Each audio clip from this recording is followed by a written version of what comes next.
Ce matin, j'ai à cœur de vous parler sur le thème de recevoir la pensée du Christ. C'est au travers d'un texte dans les Corinthiens qu'on verra ça. C'est un verset de la Bible, on le verra. Et Paul reprend à son compte un texte d'Ésaïe 40 et au verset 13, dans sa première lettre aux Corinthiens, chapitre 2, verset 16. Recevoir la pensée du Christ. Voilà, en Corinthiens 2, 16, je vous disais. Qui donc connaîtrait la pensée du Seigneur pour prétendre pouvoir l'instruire ? Mais nous qui avons reçu l'Esprit du Seigneur, nous possédons la pensée même du Christ. C'est un verset qui m'a interpellé. Comment est-ce qu'on peut posséder la pensée du Christ ? Comment c'est possible ? Comment est-ce possible de prétendre posséder la pensée du Christ? On va essayer ce matin de comprendre combien c'est important d'être finalement habité ou de posséder la pensée du Christ. Il y a beaucoup de pensées qui sont dans ce monde, beaucoup de préjugés, de présupposés, beaucoup d'informations qui nous arrivent. Mais c'est important d'avoir l'information finalement du Seigneur, cette pensée du Christ. Corinthe, c'est un lieu de rendez-vous pour les grands penseurs, les orateurs de la Grèce. Ils se rassemblaient sur les forums, discouraient sans fin de toutes les idées, de tous les sujets de la politique, à la philosophie, de l'économie, à la métaphysique, du divertissement, à la morale. En quelque sorte, ils étaient les précurseurs de nos animateurs de télé. Et la ville de Corinthe était l'héritière culturelle des grands penseurs de l'âge d'or de la Grèce. Il y avait Socrate qui en sont sortis, Platon, Aristote, qui avait chacun aussi de fervents disciples. Et aujourd'hui encore, on parle de ces personnages. Et à Corinthe, Paul rencontra Priscille et Aquilas, un couple de juifs chassés de Rome. Ils exerçaient le même métier que lui, ils étaient faiseurs de tentes et ils se sont liés d'amitié. Et Paul va loger chez eux et les a conduits à Christ.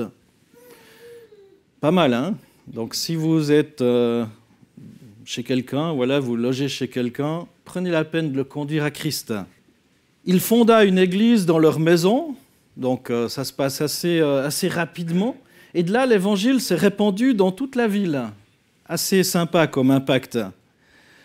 De nombreux Corinthiens entendirent la parole de Dieu et se sont convertis. Ils ont été baptisés d'eau, baptisés du Saint-Esprit et ils ont finalement fondé une église qui était l'église locale de Corinthe. Et c'est à eux que Paul va écrire sa lettre. En la lisant, vous constaterez sans peine que l'église était en proie à pas mal de troubles.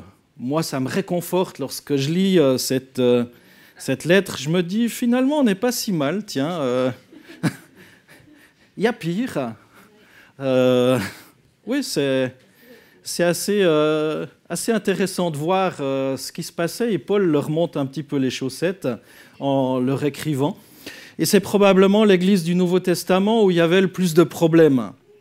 Mais en dépit de tout ce qu'il y avait de négatif dans cette église de Corinthe, par d'autres aspects, celle-ci était digne de louange.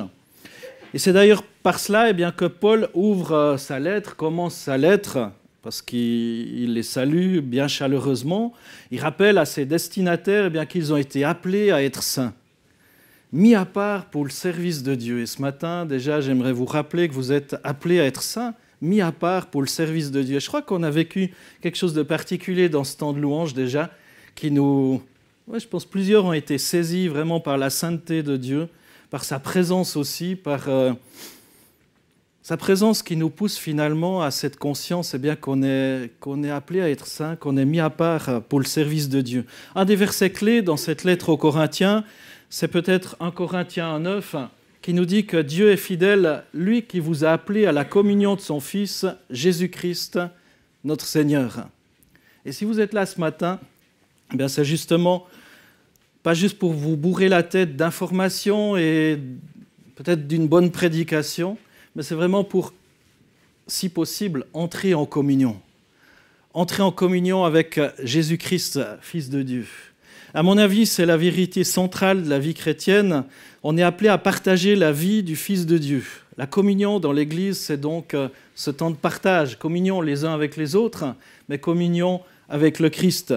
La communion avec quelqu'un, et un temps de partage. Et c'est ce à quoi Dieu nous appelle. Et la suite de l'épître s'articule autour de ce verset.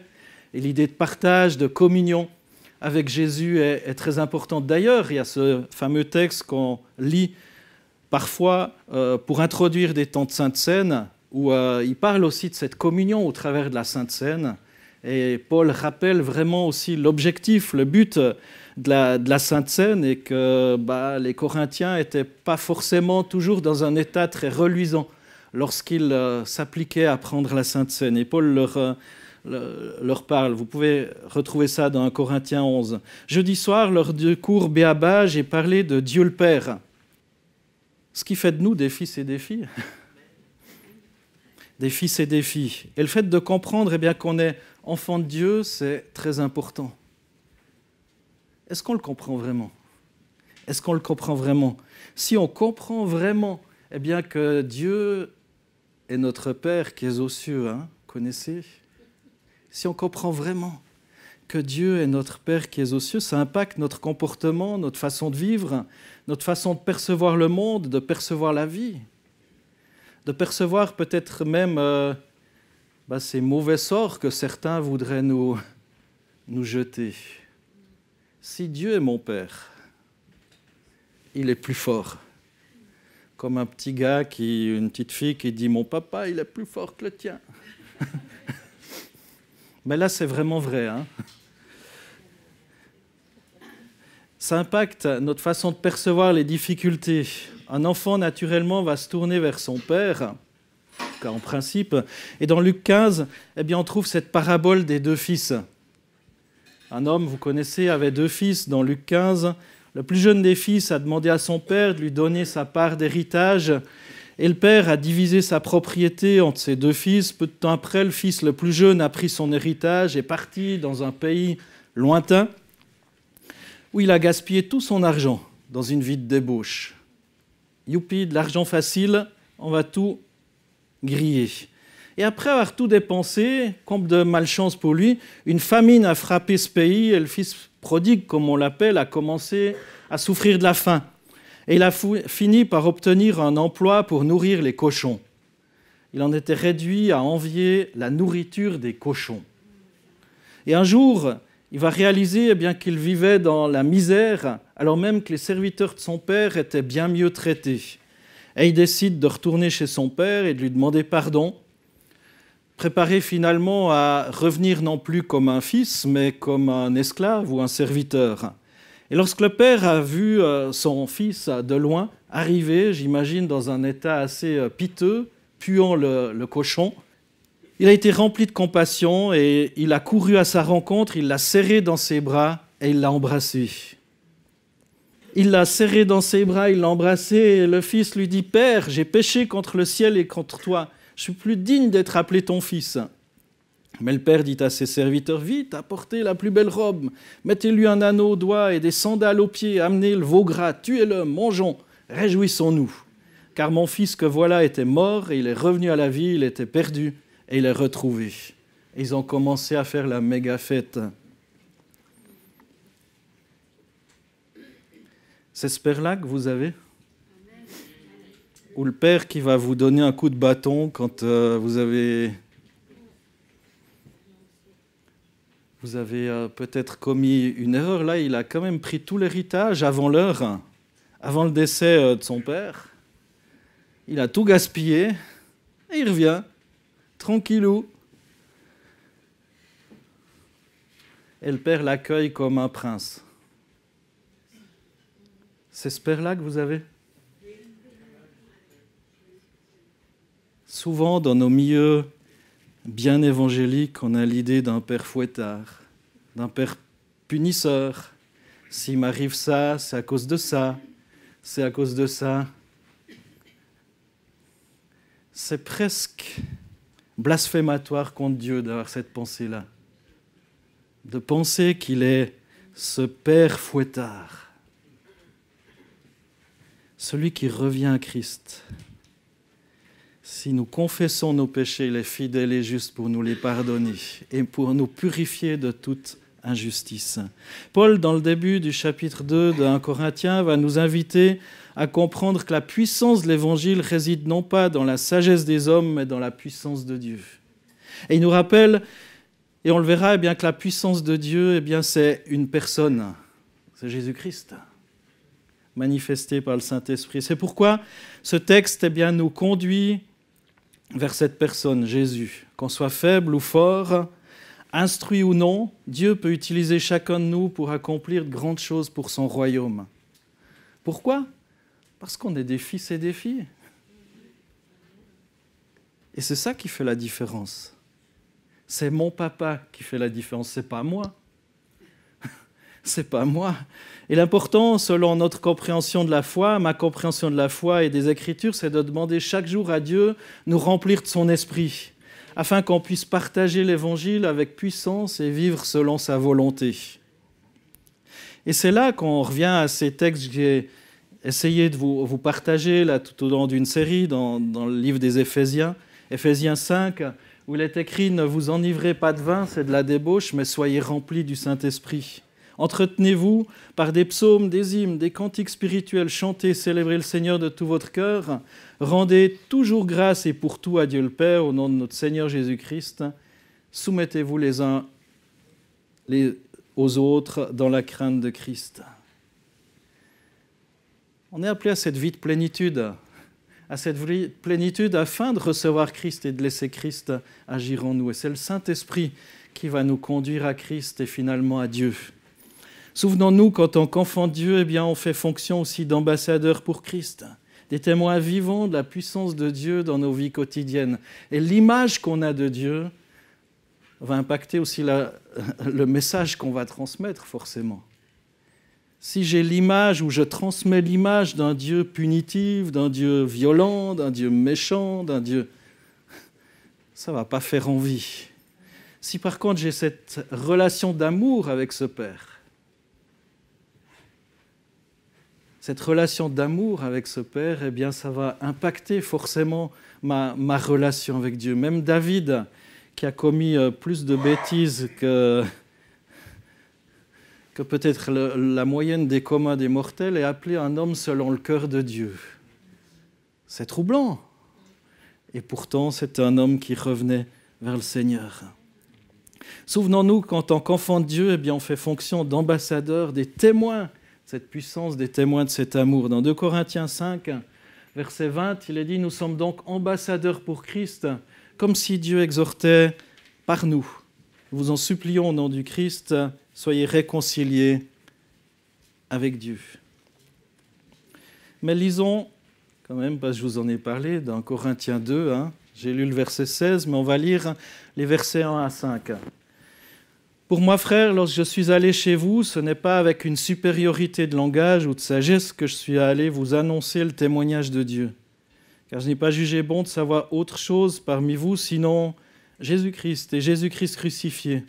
Moi-même, j'étais auprès de vous dans un état de faiblesse, de crainte et de grand tremblement. Ma parole et ma prédication ne reposaient pas sur les discours persuasifs de la sagesse, mais sur une démonstration d'esprit et de puissance, afin que votre foi ne soit pas fondée sur la sagesse des hommes, mais sur la puissance de Dieu. »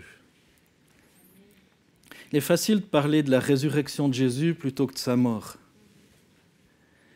Mais la mort de Jésus délivre un message puissant pour toute l'humanité, pour nous aujourd'hui encore. Et si pour Paul, l'Évangile, c'est Jésus-Christ, il ajoute encore que c'est Jésus-Christ crucifié. Il y a une puissance. Pourquoi cette précision ? Jésus-Christ crucifié, c'est le juste qui s'offre en sacrifice pour les pécheurs que nous sommes. Et les mots sont peut-être percutants, dérangeants même. Et l'insistance sur la crucifixion peut heurter. Ce n'est pas facile à entendre aujourd'hui encore. Et découvrons maintenant un petit peu ce pouvoir de la croix, ou plutôt la sagesse de Dieu dans la croix. Paul met en lumière l'importance de prêcher Christ crucifié. De prêcher Christ crucifié. Pourquoi ?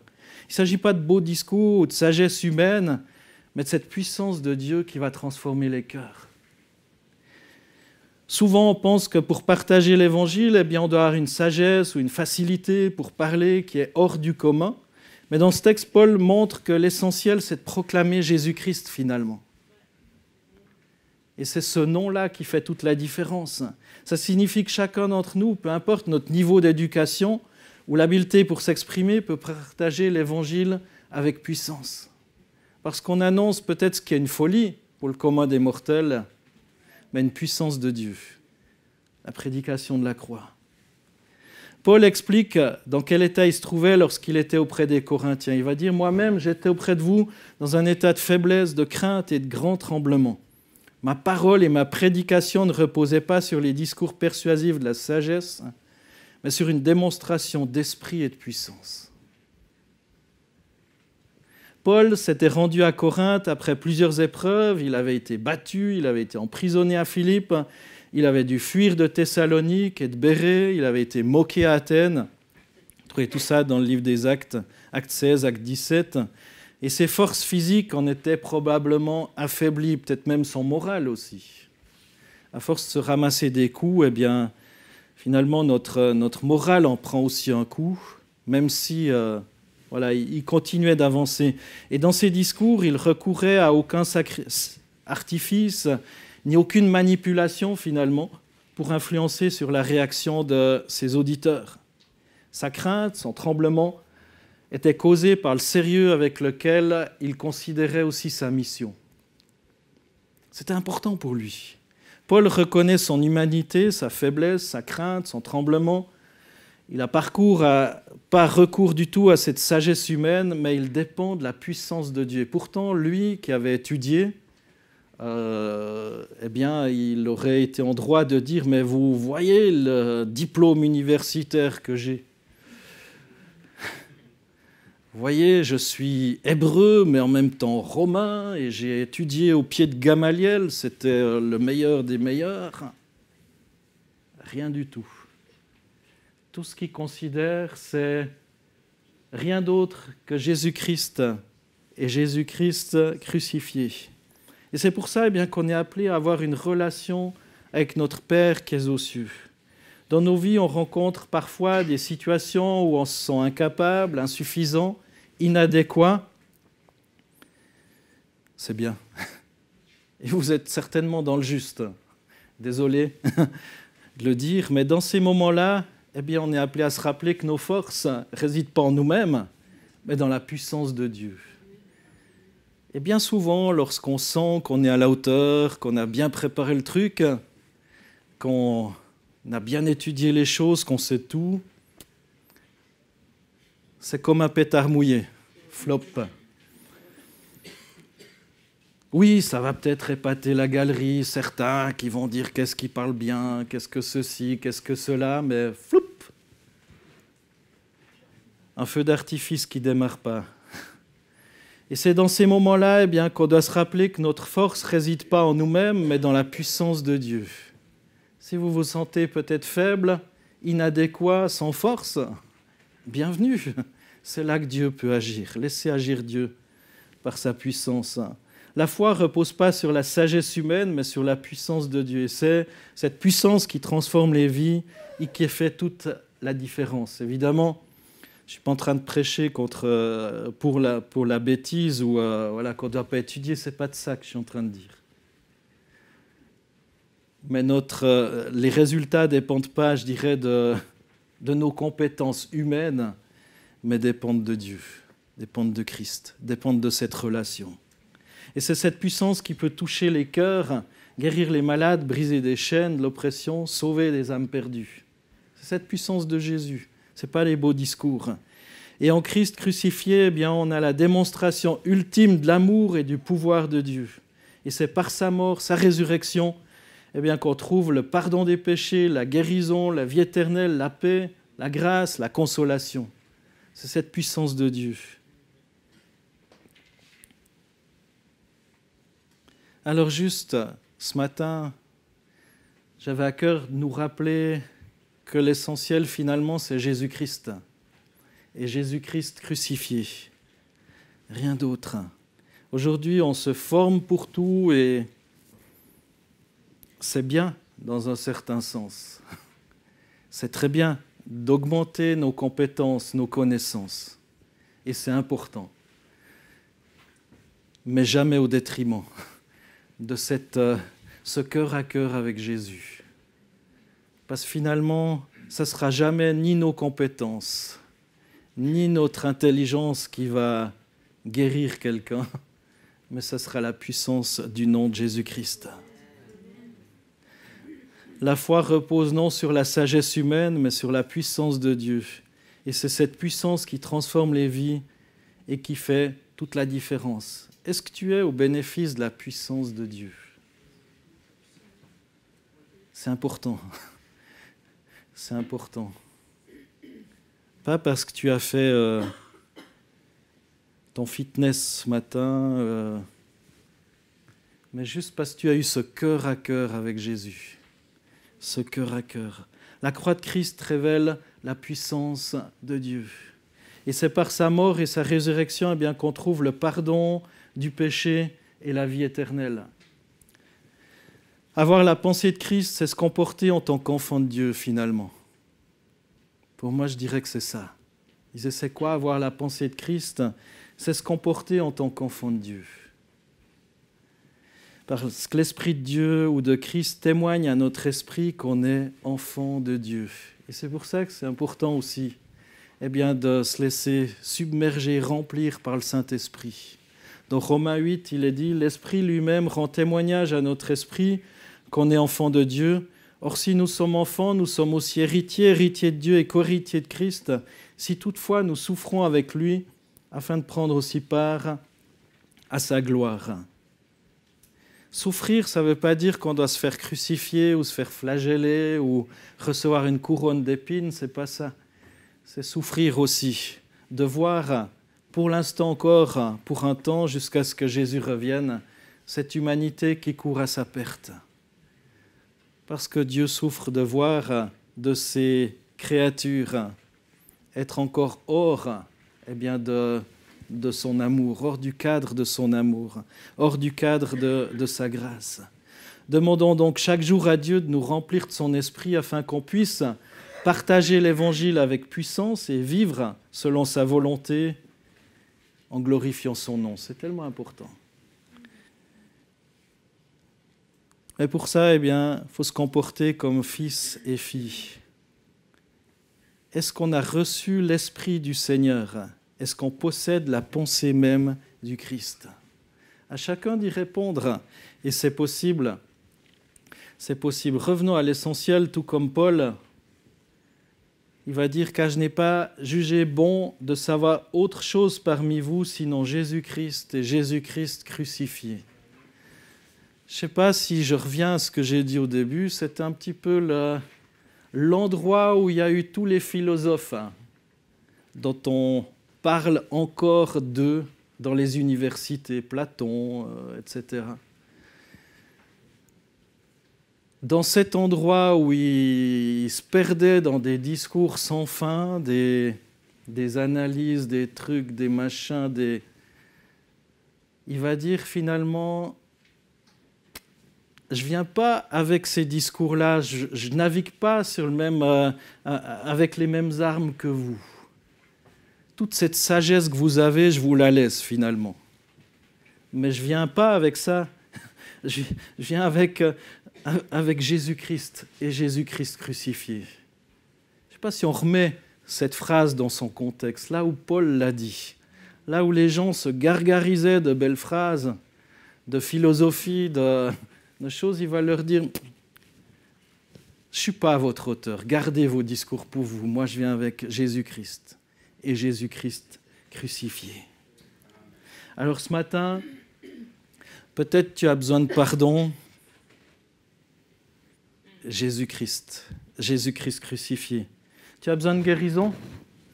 Jésus-Christ crucifié. Tu as besoin d'amour, tu as besoin de joie, tu as besoin de paix, tu as besoin de sagesse, tu as besoin d'une direction, tu as besoin de soutien, tu as besoin de reconnaissance, tu as besoin de liberté, tu as besoin de vérité.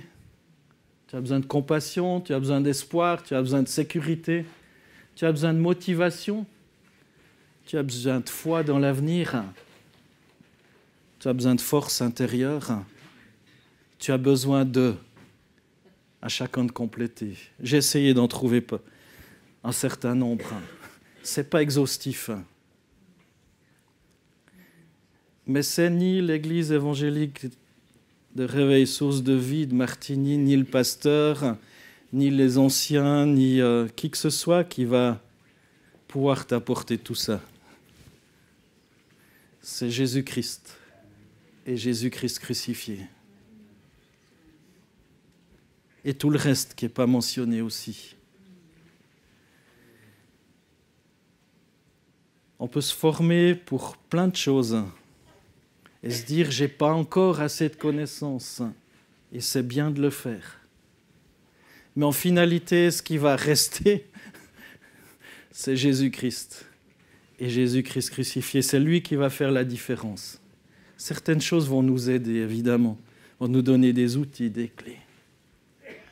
Mais même Paul, qui avait toute la sagesse, qui était pharisien, qui avait étudié, finalement, il en vient à l'essentiel. Et l'essentiel, c'est une personne, c'est Jésus. Jésus-Christ. Et Jésus-Christ crucifié. Eh bien, Jésus, merci. Merci pour ta parole. Merci de fortifier notre foi. Merci de nous aider à pas nous contenter d'artifices ou de toutes nos connaissances, à nous féliciter de nos connaissances, de notre savoir. Comme Paul aurait pu rivaliser en disant « Mon diplôme est plus important que le vôtre. J'ai plus de sagesse que vous. J'ai étudié dans la meilleure université. J'ai un doctorat XXL. » Et Seigneur, merci pour cet exemple de l'apôtre Paul qui est revenu juste à l'essentiel, en disant « Je veux rien savoir d'autre que Jésus-Christ et Jésus-Christ crucifié. » Seigneur, pardon pour toutes les fois où j'ai cherché à faire par mes propres forces, par ma connaissance, par mes études, par peut-être l'expérience. Mais Seigneur, ce matin, eh bien, on veut venir vers toi et dire « Mais oui, il n'y a aucun autre nom par lequel on puisse être sauvé. C'est le nom de Jésus. » Et béni soit ton nom, Seigneur. Amen.